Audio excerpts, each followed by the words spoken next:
सभी का अभिनव study centre में स्वागत है।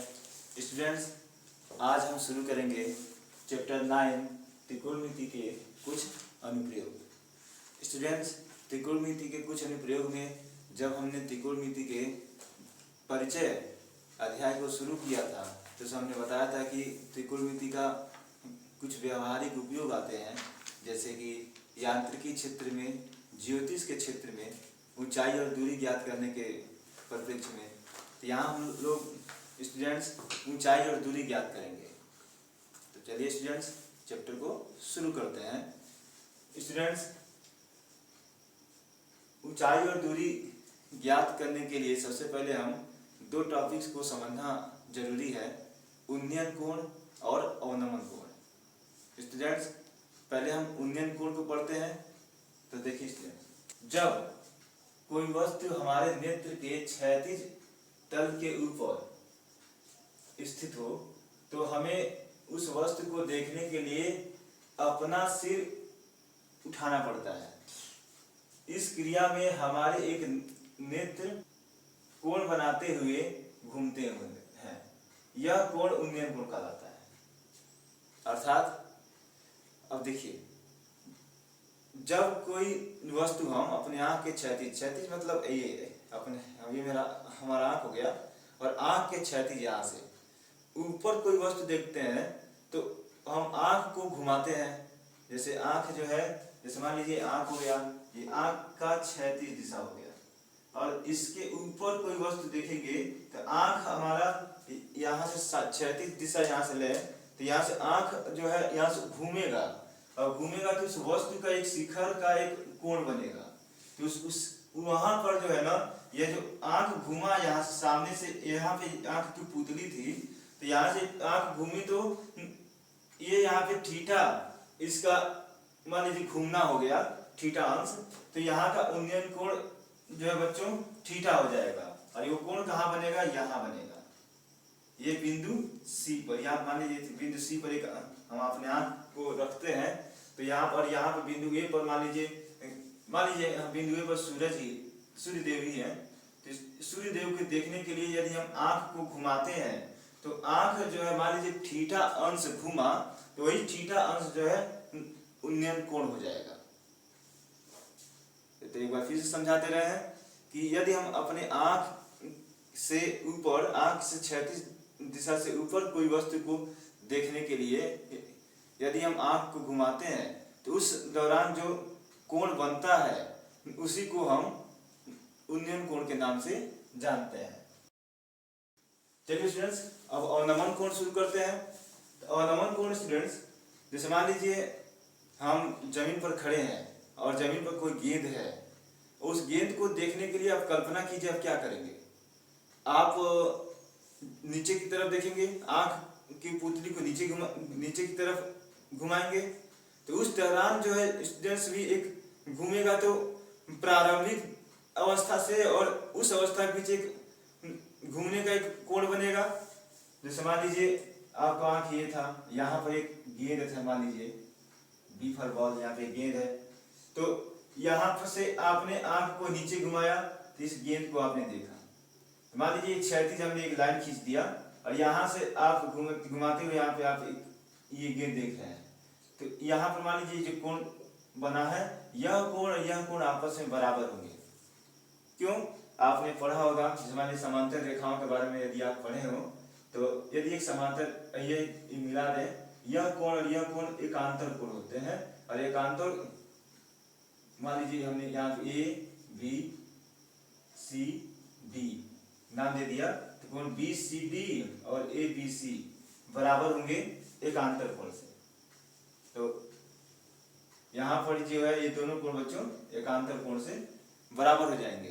तो हमने अब यहाँ पे सीधा सीधा समझ लेते हैं कि उन्नयन कोण और अवनमन कोण क्या होते हैं। तो बच्चों, उन्नयन कोण तब बनेगा जब हम अपने आँख से ऊपर यानी कि आँख के क्षैतिज दिशा से ऊपर स्थित किसी वस्तु को देखेंगे और अवनमन कोण तब बनेगा जब हम आँख की क्षैतिज दिशा से नीचे स्थित किसी वस्तु को देखेंगे। तो इसलिए अब शुरू करते हैं एक्सरसाइज 9A। 9A का पहला सवाल कह रहा है कि भूमि के एक बिंदु से जो मीनार के एक जो मीनार के पाद बिंदु से 30 मीटर की दूरी पर मीनार की शिखर का उन्नयन कोण 30 अंश है, तो मीनार की ऊंचाई ज्ञात करनी है। स्टूडेंट्स, मीनार आप देखे होंगे। मीनार जैसे एक बहुत ही प्रसिद्ध उदाहरण है कुतुब मीनार, आप देख सकते हैं, अथवा आप किसी भी मस्जिद के आसपास जाइए, वहाँ पे आपको मीनार देखने को मिल जाएगा। तो चलिए स्टूडेंट्स, प्रश्न को हल करते हैं। जैसे कह रहा है कि मीनार है यह एक मान लीजिए मीनार हो गया, इसका हमने नाम दे दिया PQ कि, और मीनार के पाद बिंदु का विद्यार्थी का अर्थ होता है उसका आधार या उसका जड़। यहाँ से ये बिंदु Q मीनार के पाद बिंदु से 30 मीटर की दूरी पर, यहाँ से 30 मीटर की दूरी पर, ये हमने मान लिया ये 30 मीटर की दूरी है।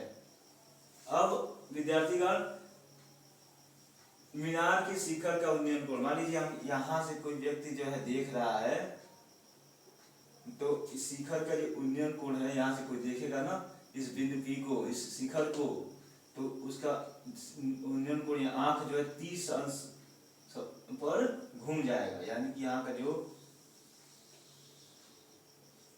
कोण बनेगा 30 अंश का बनेगा, यही कौन है।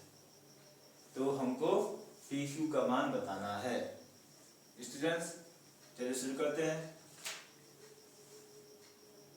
माना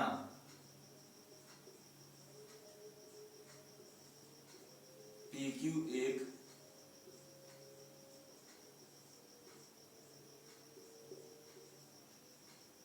मीनार है। माना PQ एक मीनार है। मीनार के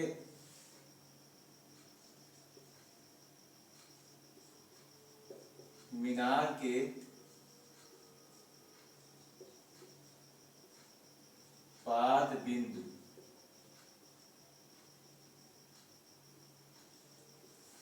Q,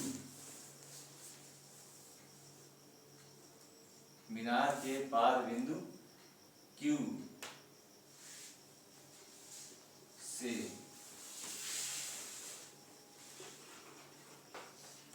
30 मीटर की दूरी पर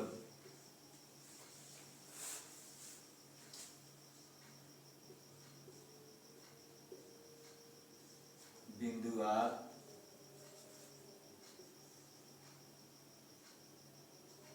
है।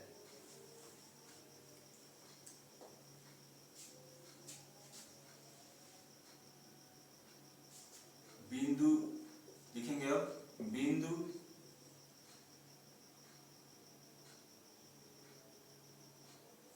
Q से R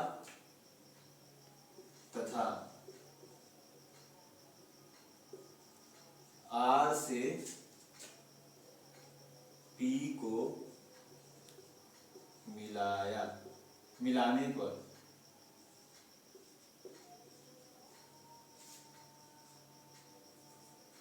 प्राप्त आकृति समकोण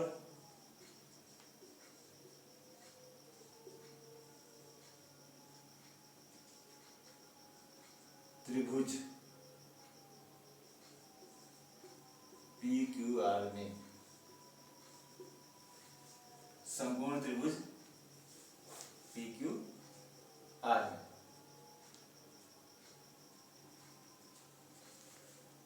चलिए स्टूडेंट्स, दिया है, लिखते हैं।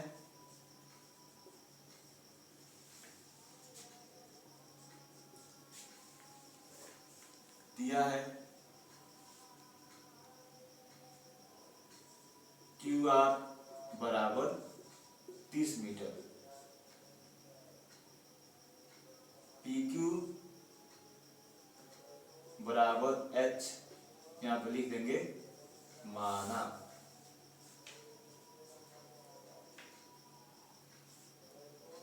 अब लिख देंगे ज्ञात करना है, तो स्टूडेंट्स हमें याद करना है मीनार की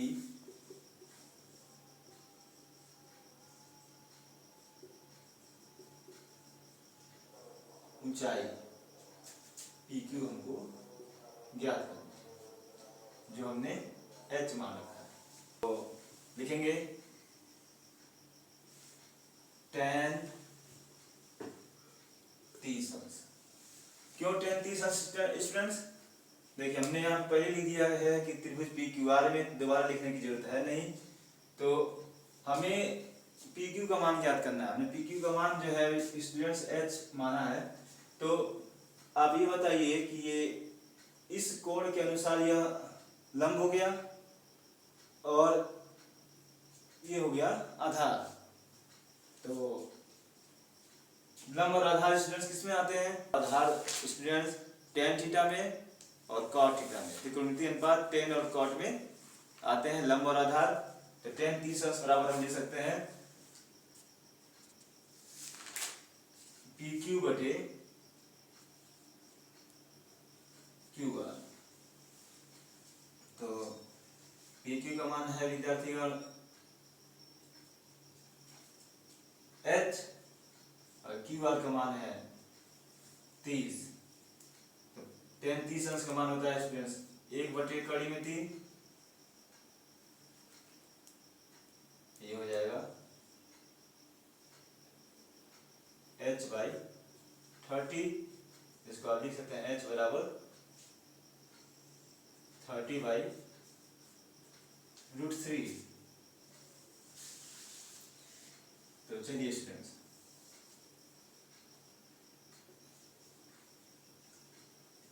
अब आगे हल करते हैं। ये यहाँ पर लिख देते हैं, ये मीटर हो जाएगा। तो ये हो जाएगा 30 बाई √3 मल्टीप्लाई √3 बाई √3। यहाँ लिखेंगे कि हर का परिमेयीकरण,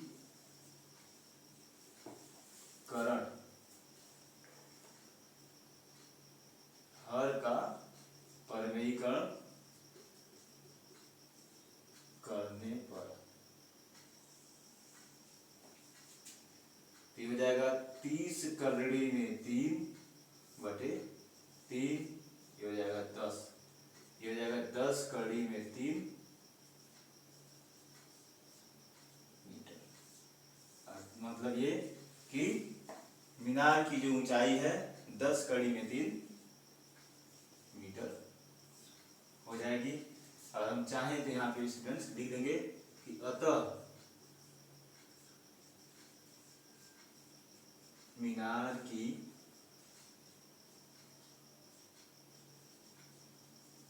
ऊंचाई 10 कड़ी में 3 मीटर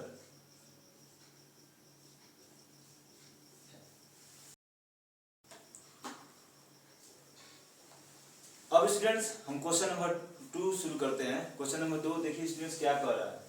आंधी आने के बाद एक पेड़ है जो टूट जाता है। जैसे स्टूडेंट्स एक पेड़ है मान लीजिए ऐसे, और ये पेड़ स्टूडेंट्स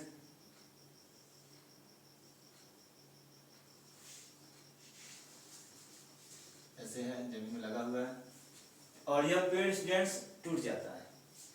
और यह पेड़ जब उसके बाद जमीन को छूने लगता है, इसके साथ वह 30 अंश का कोण भी बनाता है। पेड़ के पाद बिंदु की दूरी जहां पेड़ का शिखर जमीन को छूता है 8 मीटर है। पेड़ की ऊंचाई ज्ञात करनी है इस कंडीशन में। जहां पेड़ का शिखर जमीन को छूता है वहां से, और यह पेड़ के पाद बिंदु की दूरी 8 मीटर है, तो हमको पेड़ की यह पूरी ऊंचाई ज्ञात करनी है, यह पूरी ऊंचाई। तो स्टूडेंट्स अब हम प्रश्न को समझ चुके हैं। अब हम प्रश्न को हल करते हैं। इसके लिए हम सबसे पहले एक चित्र बनाएंगे। मान लीजिए यह पेड़ जो है, एक पेड़, यह पेड़ था जो यहाँ से टूटा और टूटने के बाद ऐसे जमीन पर आके मान लीजिए ऐसे लग गया और 30 अंश का कोण बनाया। मान लीजिए स्टूडेंट्स यह H1 यहाँ से टूटा था, इसको हम H1 मान लें, इसको हम H2 मान लें। यहाँ से टूटा है तो ये टूटने के बाद ये हिस्सा जाके जमीन पर लग गया तो ये H1 हो गया और इसके बाद ये H2 हो गया। तो अब चलिए स्टूडेंट्स हम इसका नामकरण कर देते हैं। तो मान लीजिए ये पेड़ है, तो अब इसका नामकरण कर देते हैं। तो जहाँ पर जमीन को छुआ है तो उसका नाम बिंदु ए, उसके बाद पाद बिंदु को बिंदु बी मान लेते हैं, और जहाँ से पेड़ टूटा है उसको बिंदु सी मान लेते हैं। तो स्टूडेंट्स चलिए अब हम लिखते हैं, भाषा लिखते हैं इस प्रश्न का। तो अब देखिए स्टूडेंट्स हमें मिला, माना एक पेड़ जो बिंदु सी से टूटा है, बिंदु ए पर जमीन से छूटा है, पेड़ का पाद बिंदु बी है। हमें ज्ञात करना है पेड़ की ऊंचाई H1 प्लस H2। पेड़ की ऊंचाई ज्ञात करनी है तो यहाँ पर हमको AC का भी मान ज्ञात करना है और BC का भी मान ज्ञात करना है। तो AC और BC का जब हम मान ज्ञात करना चाहेंगे तो हमें दो त्रिकोणमितीय अनुपातों की कम से कम आवश्यकता पड़ेगी। अभी जैसे मान लीजिए हम लिख रहे हैं यहाँ पे त्रिभुज ABC में, त्रिभुज ABC में हमें पहले BC का मान ज्ञात कर लेते हैं। तो देखिए स्टूडेंट्स BC इस कोण के अनुसार लंब हो जाएगा और AB जो है आधार हो जाएगा। तो tan 30 अंश लेंगे BC बटे AB, तो ये हो जाएगा H1 बटे 8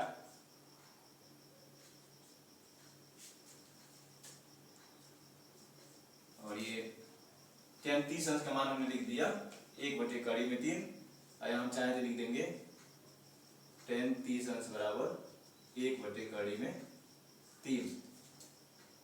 तो H1 का मान विद्यार्थी को मिल गया 8 बटे कड़ी में 3। ये समीकरण 1 हो गया।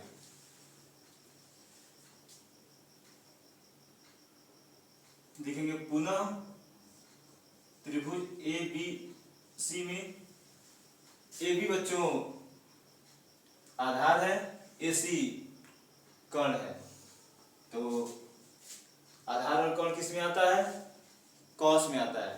तो यहाँ लिखेंगे cos 30 अंश, cos 30 अंश बराबर हो जाएगा स्टूडेंट्स देखिए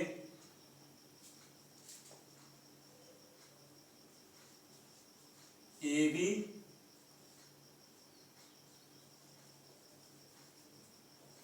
बटे AC, cos 30 अंश का मान कड़ी में 3 बटे 2 और ये 8 बटे AC, ये हो जाएगा, यहाँ से निकालेंगे AC का मान तो ये हो जाएगा 16 बटे कड़ी में 3 मीटर। यहाँ पर मीटर स्टूडेंट्स छूट गया है। अब अंतिम पड़ाव में स्टूडेंट्स देखिए इस प्रश्न के, पेड़ की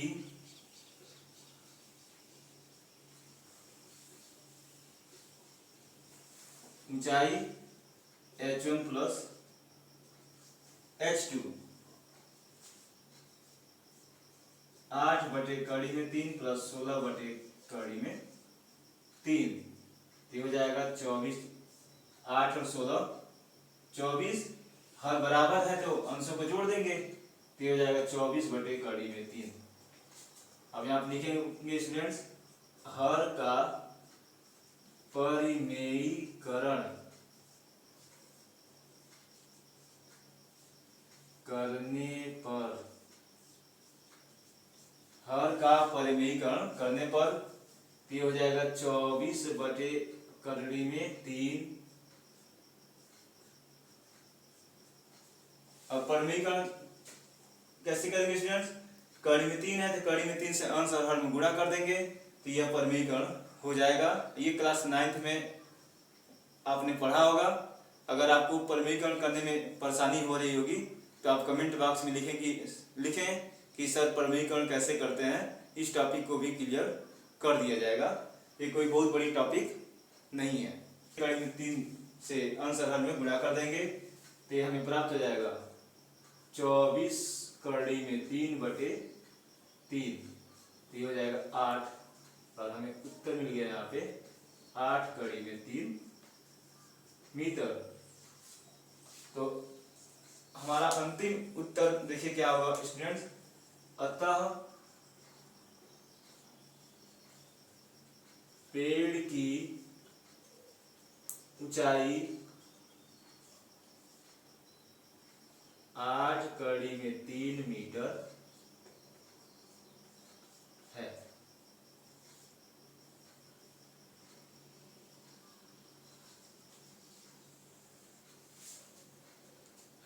स्टूडेंट्स, आज के वीडियो में इतना ही। चैनल से जुड़े रहने के लिए धन्यवाद। हम 2 दिन तक आपके लिए वीडियो अवेलेबल नहीं करा पाए, इसके लिए हम क्षमा प्रार्थी हैं आप लोगों से। कुछ निजी कारणों से हम वीडियो अवेलेबल नहीं करा पाए। तो आज के वीडियो में इतना ही। मिलते हैं नेक्स्ट वीडियो में कल और आगे के प्रश्नों के लिए। और यदि आपको पीछे के प्रश्न समझ न आए हों तो वीडियोज को देखिए। और यदि आपको किसी प्रकार की कोई परेशानी हो रही है कमेंट बॉक्स में लिखें। इस अध्याय से स्टूडेंट्स 6 नंबर के आपको कम से कम एक लॉन्ग तो मिल ही जाता है और पूरे त्रिकोणमिति से आपको 10 से 12 नंबर के प्रश्न आपको मिलेंगे। तो इस चैप्टर को स्टूडेंट्स आगे की पढ़ाई के जैसे इंजीनियरिंग सेक्टर में 11th-12th के बेस के लिए भी ये काफ़ी इम्पोर्टेंट है। तो अन्य प्लेटफॉर्म्स पे भी इस चैप्टर का बहुत ही ज़्यादा इस्तेमाल है यदि आप मैथ फील्ड से बिलोंग करते हैं आगे। तो आज की वीडियो में स्टूडेंट्स इतना ही। चैनल से जुड़े रहिए ऐसी टॉपिक्स के लिए। धन्यवाद।